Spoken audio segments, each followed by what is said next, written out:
Polly Hannah Klaas was born on January 3, 1981 in Fairfax, California.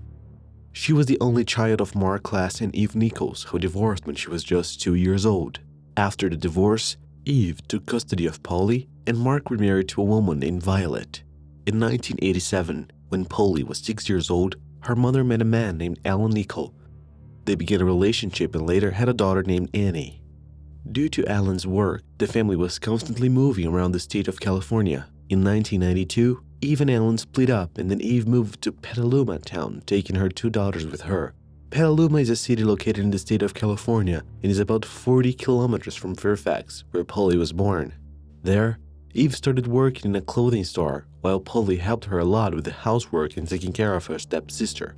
Later, Polly began taking classes at a community theater, learned to play the clarinet, and was accepted into a school band, and shortly afterward began singing in a children's choir. She loved music and theater and dreamed of acting professionally in a feud someday. Polly was adapting very well to the changes in the new city. She also made several friends. On October 1st, 1993, Polly had invited her 2 friends to a sleepover at her house. While Polly was having fun with her friends in her room, her mother was resting in the next room, having taken her headache and sleeping pills. At around 10:30 p.m., Polly told her friends she was going to get some sleeping bags, and as soon as she left the room, she came face to face with a tall, bearded man holding a backpack and a knife. At that moment, he entered the room and then threatened the girls with a knife, saying that if they screamed, he would cut their throats. The man asked which one of them lived in the house. Polly replied that it was her, so he bound the girls' feet and hands with strips of torn fabric and covered their heads with pillowcases. After that, he asked them to count to 1,000. That's when he picked up Polly, who was crying a lot, and took her with him, putting her in his car. The girls waited to hear the noise of the front door, so they sat with their backs to each other to try to untie themselves, but it didn't work. That's when one of the girls managed to free herself by putting her arms around her legs and helped the other friends to untie themselves. They were running, screaming to wake up Eve, Polly's mother, explaining what had happened, and Eve immediately called the police, who quickly arrived at the scene. The FBI was also called in to help with the investigation and arrived at the house shortly after midnight. According to the girl's testimony, while the kidnapper took Polly, she asked him not to hurt her mother or her little sister. Police issued a kidnapping alert to all police departments in the region and surrounding towns, and an intense search began. A witness who lived nearby said he saw a man around 10 p.m. walking down the street, and then he entered Polly's house through the front door. As the man seemed quite at ease, the witness deduced that it was known of the family, and therefore did not suspect anything. From the way the man entered the house, the police considered that perhaps Polly's father, Mark Klaas, could be the kidnapper, as in most cases the kidnapper is someone close to the victim.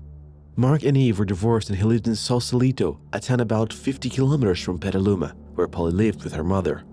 Despite being considered a suspect initially, Mark Klaas was ruled out by the police as the perpetrator of the kidnapping. A fingerprint of the kidnapper's palm was found and compared to all Polly's family members, but it didn't match any of them. As the only witness were the girls, the police made a composite portrait of the man with the characteristics they passed. About 4,000 people were helping the search for Polly. Actress Winona Ryder, who was raised in Petaluma, took notice of the case and offered a $200,000 reward to anyone who provided any information that would help find Polly so she could return home safely. Due to the proportion that the disclosure took, Polly's family began to receive several prank calls from malicious people who claimed to be with Polly, asking for money in return. As the family's phone was tapped, the police can trace the calls and verify the veracity of the information. Polly's photo was shown on TV, radio, and newspaper programs, and also for the first time in a kidnapping case, the police had the help of the internet. Previously, posters with photos of missing children were faxed or distributed manually, but with the internet, Polly's photo can be scanned with good clarity and search a much wider audience. This was one of the reasons why so many people heard about this case. Her disappearance was even reported in other countries, making Polly the first to go viral. The police also carried out aerial searches throughout the region and had about 30 sniffer dogs. People in Petaluma and the surrounding communities came together and formed the Polly Klaas Search Center. The searches continued for 9 weeks. Everyone was determined to find Polly without sparing efforts. After a few more weeks, the police obtained new information about the crime. On October 1st, the same day as the kidnapping at around 11:30 p.m., a woman named Dana, who lived in a rural area in Santa Rosa, a town located 26 kilometers from Petaluma, went to the police department.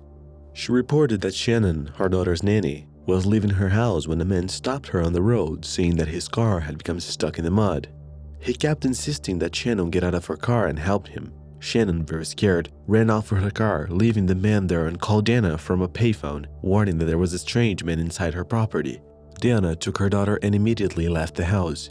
On the way, she passed the car, but the man was not there. Then she went straight to the police to report what happened. When officers arrived at the scene to investigate, they approached the man, who identified himself as Richard Allen Davis.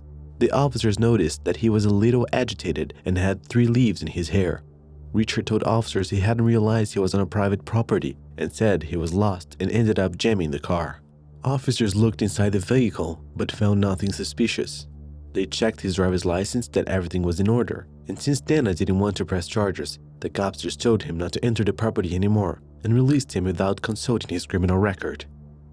The days passed and the searches continued, but without success. On November 28, 1993, 2 months after Polly's kidnapping, Dana, the same woman who reported that a man who broke into her property, contacted the police again. This time, she said she was inspecting another area of the region when she found, in an area of woods, torn belted shoe straps and fabric strips with knots and hair strands. Detective Mike Meese, responsible for investigating the kidnapping, went to the scene to collect evidence, and after some analysis found that straps found in the woods were part of the same shirt as the straps found in Polly's room to tie the other girls. Mike Meese decided to consult the criminal history of Richard, the man who had been in that area on the day of the kidnapping. Richard had an extensive criminal record. He was first arrested on March 6, 1967 at age 12, and has since been arrested numerous times for a variety of different crimes. He had already been arrested twice for kidnapping and was being sought by justice at the time for violating his parole. When detectives saw that he had violated parole, they decided to go to his house to take him into custody, but Richard was not home when they arrived. On November 3, 1993, some police officers were doing a routine patrol when they decided to board a van.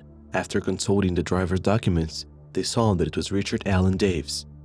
Officers took Richard into custody and contacted Detective Mike Meese, who was in charge of the case. The girls who were with Polly on the day of her disappearance were called to the police department to recognize the kidnapper and confirm that it was Richard. With Richard in custody, his palm print was analyzed and compared to the palm print found in Polly's room. The result was positive, confirming that Richard was responsible for the kidnapping.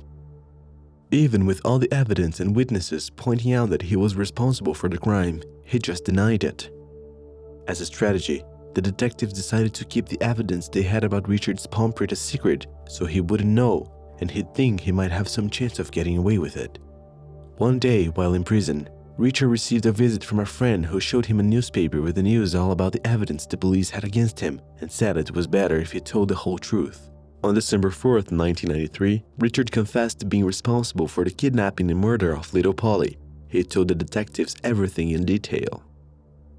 In his confession, Richard said that on October 1st he had gotten a free pass to spend the night at his mother's house in Petaluma. He had had a few beers and was wandering down the street when he was approached by a man who wanted to sell him drugs. He decided to buy and then went to a bar to buy more beers. After drinking the beers, he said he continued walking down the street, aimlessly. He didn't know where he was or where he was going. That's when he passed Polly's house. He looked out the window, saw the TV, and heard voices and laughter, and claimed that after that he didn't remember anything else. Still, according to his confession, the only thing he said he remembered was that he was in his car driving and had a little girl sitting and tied up next to him. She was crying a lot and complaining that her hands were tingling, so he loosened the knot and wondered what he was going to do next. He decided to leave the road he was on and ended up getting stuck in the mud, so he ordered Polly to get out of the car and carried her on his back for 27 meters into the woods.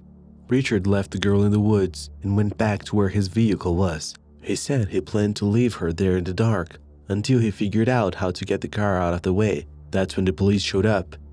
The officers searched his car, and as they didn't find anything suspicious, they helped him to free the vehicle and released him. Richard said he came back after 30 minutes to pick up Polly in the woods. It was at this point that he decided he needed to get rid of her, so he strangled her with a piece of cloth and buried her in a shallow grave. That same night of Richard's confession, the detectives asked him to show them where the girl's body was. It was located on Route 101, about 40 minutes from Petaluma. Arriving there, they located the girl's body and then broke the sad news to her family. From that moment on, Richard was awaiting his trial. Police officers who went to respond to that nanny's complaint that there was a vehicle stuck on a private property on October 1st said they were unaware of the alert that was issued by police disappearance, as they claimed they were on a different radio frequency.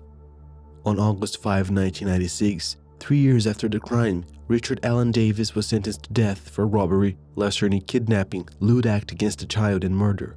He is currently on death row at San Quentin State Prison in California.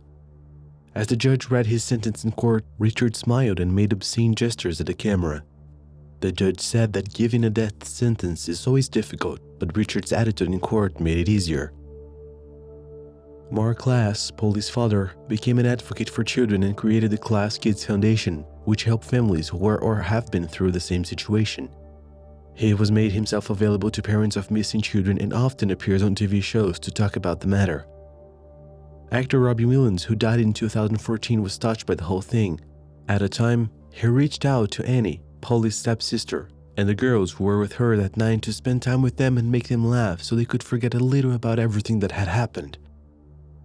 According to some friends, Polly had a dream of someday meeting actress Winona Ryder. After Richard's conviction, Winona Ryder starred in a film version of Little Women, which had been Polly's favorite book, and dedicated it to her, giving all profits from her work to charities and families of missing children. Well, folks, that's it. Thank you so much for watching until the end. Best wishes, and I'll see you next time.